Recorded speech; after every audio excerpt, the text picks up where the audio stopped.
ఒకడు వచ్చి అన్నాడట, ఎదిగిన యవనరాలతో ఐ లవ్ యూనే అన్నాడట. ఏమందట? I love you too అందట.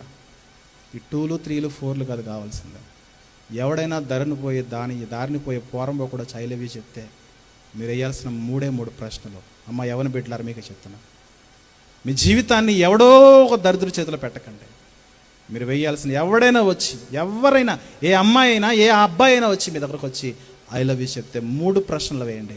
మొదటి ప్రశ్న, నువ్వు నన్ను పెళ్లి చేసుకోగలవా? రెండో ప్రశ్న, నీవు మా తల్లిదండ్రులను ఒప్పించగలవా? మూడో ప్రశ్న, వివాహం అయ్యేంత వరకు నన్ను తాకకుండా నువ్వు ఉండగలవా? ఉంటుందా ప్రేమ? నిలబడుతుందా ప్రేమ? లోక ప్రేమకు శరీరం కావాలి, లోక ప్రేమకు శరీర అందం కావాలి. ఇలాంటి కేసులు ఎక్కువైపోయినాయి ఈరోజు. పెంచిన తల్లిదండ్రులు అమ్మ ఆడొద్దు ఆడొద్దు ఆడొద్దు అంటే ఆడి కోసమే తల్లిదండ్రుల మీద కేసులు పెట్టేస్తున్నారు చూడండి. రీసెంట్గా ఒక ప్రాంతంలో జరిగింది. ఈఎంఐ ఫోన్ చేసింది వచ్చేయి అనగానే ఆడొచ్చేసాడు.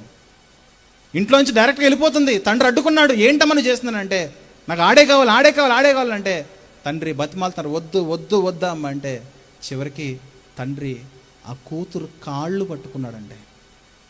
అర్థమవుతుందా? కూతురు యొక్క కాళ్ళు పట్టుకున్నాడు.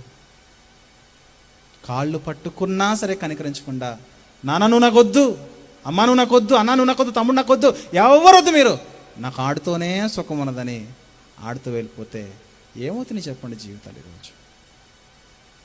అందుకే పిల్లారా, ఎవరైనా వచ్చి ఐ లవ్ యూ చెప్తే మొదటిది నన్ను పెళ్లి చేసుకునే ఉద్దేశం ఉన్నదా? రెండోది మా తల్లిదండ్రులు ఒప్పించగలవా? మూడోది వెరీ వెరీ ఇంపార్టెంట్, నన్ను తాకకుండా పెళ్లి వరకు నువ్వు ఉండగలవా?